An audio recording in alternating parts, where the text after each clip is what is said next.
The biggest question always in my mind was how to understand the Industrial Revolution, because everything up to that point is pretty easily comprehensible. We figured out agriculture 10,000 years ago, and gradually the population increased as we spread out across the planet and spread agriculture with us and so on.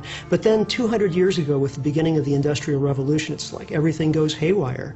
The human population goes from fewer than 1 billion to 6.5 billion.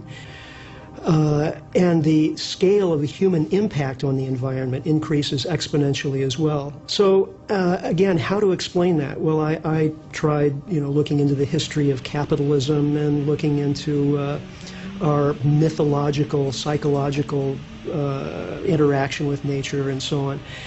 But then finally, in 1998, I read a paper in Scientific American by Colin Campbell and Jean Lahireur titled "The End of Cheap Oil."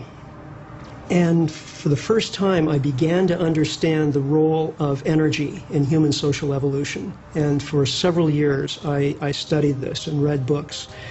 And I realized that this was the key to understanding everything that's happened in the last 200 years, that fossil fuels are the essence of the Industrial Revolution. So that creates a problem because fossil fuels are inherently finite.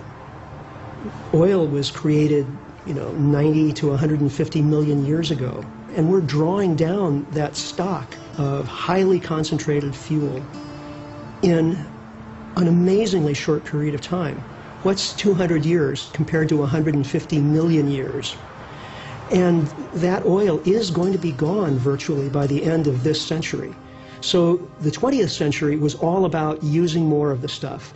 And it was the great petroleum fiesta, one time only in the history of our species. The 21st century is going to be all about how that party winds down.